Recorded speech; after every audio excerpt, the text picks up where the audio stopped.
अरे भैया जय हिंद। अरे जय हिंद भैया जय हिंद। ये आप दोनों एक साथ इधर कहाँ से आ रहे हो और ये किस तैयारी की बात हो रही है? अरे कुछ नहीं भैया, बस की टिकट लेने गए थे और वहीं से आ रहे हैं। अच्छा।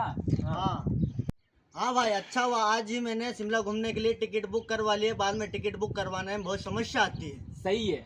इतना लंबा सफर, ये गर्मियों के दिन, बुजुर्ग, बच्चे, औरतें भी साथ में, इनको किसी प्रकार की समस्या नहीं होनी चाहिए। हाँ भाई, यह सोचकर मैंने भी आज टिकट ले ली है। पर भाई आप कहाँ जा रहे हो? अरे भाई, बच्चों की गर्मियों की छुट्टियां हो गई है। वो बड़े दिनों से जिद कर रहे थे कि हमें घुमाने ले जाओ, तो मैंने सोचा कि उनको घुमा के ले आता हूँ। पर भाई आप कब जा रहे हो? 10 मई शाम को। और मैं 11 मई सुबह को। पर भाई 13 मई सोमवार को तो वोट डालना है। हाँ भाई, इसलिए तो इस तारीख का कार्यक्रम रखा है, क्योंकि 11 तारीख को दूसरे शनिवार की छुट्टी है और 12 तारीख को रविवार और 13 मई को चुनाव होने के कारण छुट्टी है। और तीनों दिन की छुट्टियों का फायदा मिल जाएगा। पर भाई 13 मई को चुनाव की छुट्टी इसलिए है ताकि सभी चुनाव के यज्ञ में अपने वोट की आहुति दे सके, और इसलिए नहीं कि आप कहीं घूमने चले जाएं या आप घर में ही बैठकर आराम करें। अरे भाई, आप सभी तो होंगे ना वहाँ वोट डालने के लिए। मेरा एक वोट नहीं डालूंगा तो क्या फर्क पड़ जाएगा? नहीं भाई, यदि हर कोई व्यक्ति आप ही की तरह सोचने लगा तो फिर वोट डालने के लिए कौन जाएगा? हमारा वोट ही हमारे देश के भविष्य का निर्धारण करता है। अगर सभी वोट डालकर सही सरकार चुनेंगे तो वो देश के विकास के लिए सही नीतियां बनाएंगे, तभी तो देश प्रगति करेगा। और हम अगले 5 साल तक निश्चित होकर अपने सभी काम कर सकेंगे। तीर्थ यात्रा, शादियाँ, घूमना, ननिहाल जाना, ये सब काम तो थोड़ा आगे पीछे भी हो सकते हैं। पर यदि वोट न डालकर कोई ऐसी सरकार बन गई जो देश के हित में न हो, तो ऐसी सरकार को 5 साल तक झेलने के अलावा कोई और मार्ग नहीं रहेगा।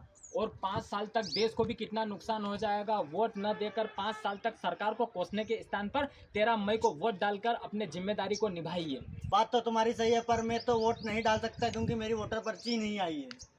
वोटर पर्ची नहीं आई तो क्या हुआ भाई साहब? निर्वाचन आयोग ने 12 ऐसे दस्तावेजों को मान्य किया है जिसके माध्यम से आप वोट डाल सकते हैं। जैसे Aadhaar card, PAN card, service ID card, post office तथा बैंक द्वारा जारी passbook, license, passport, UDID, pension card, श्रम विभाग द्वारा जारी किया गया health insurance smart card, NPR के तहत RGI द्वारा जारी स्मार्ट कार्ड, MP MLA और MLC द्वारा जारी official ID card, MNREGA card, और इन्हीं सभी दस्तावेजों को दिखाकर आप 13 मई को वोट डाल सकते हैं।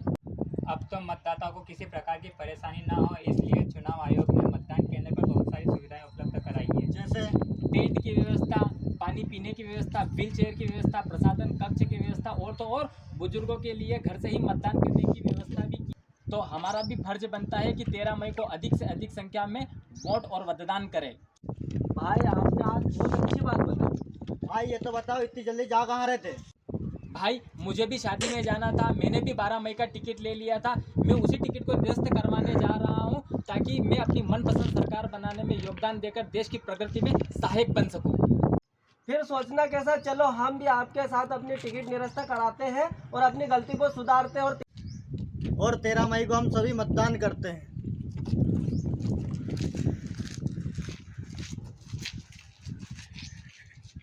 लोकतंत्र का एक ही नारा, सभी मिलकर के 13 मई को करो मतदान यारा।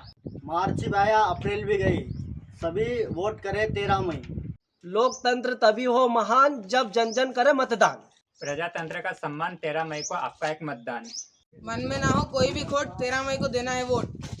चुनाव का पर्व, देश का गर्व, अपनी उंगली पर तिलक लगाएं और गर्व से कहिए कि हमने वोट किया है। अपनी उंगली पर तिलक लगाएं और गर्व से कहिए कि हमने वोट किया है।